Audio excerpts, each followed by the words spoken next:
protektahan ng ating mga journalists. Number 3, kaligtasan ng mga mamamahayag, yung protection mismo nila.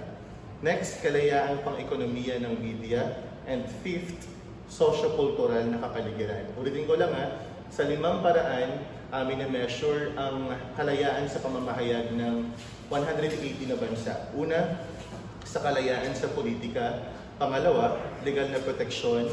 Pangatlo, ang kaligtasan ng mga mamamahayag.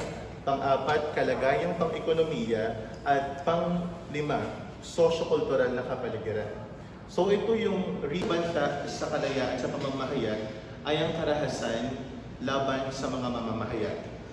Isa po sa mga pinakamalaking banta sa press freedom sa Pilipinas ay ang karahasan laban sa media practitioners.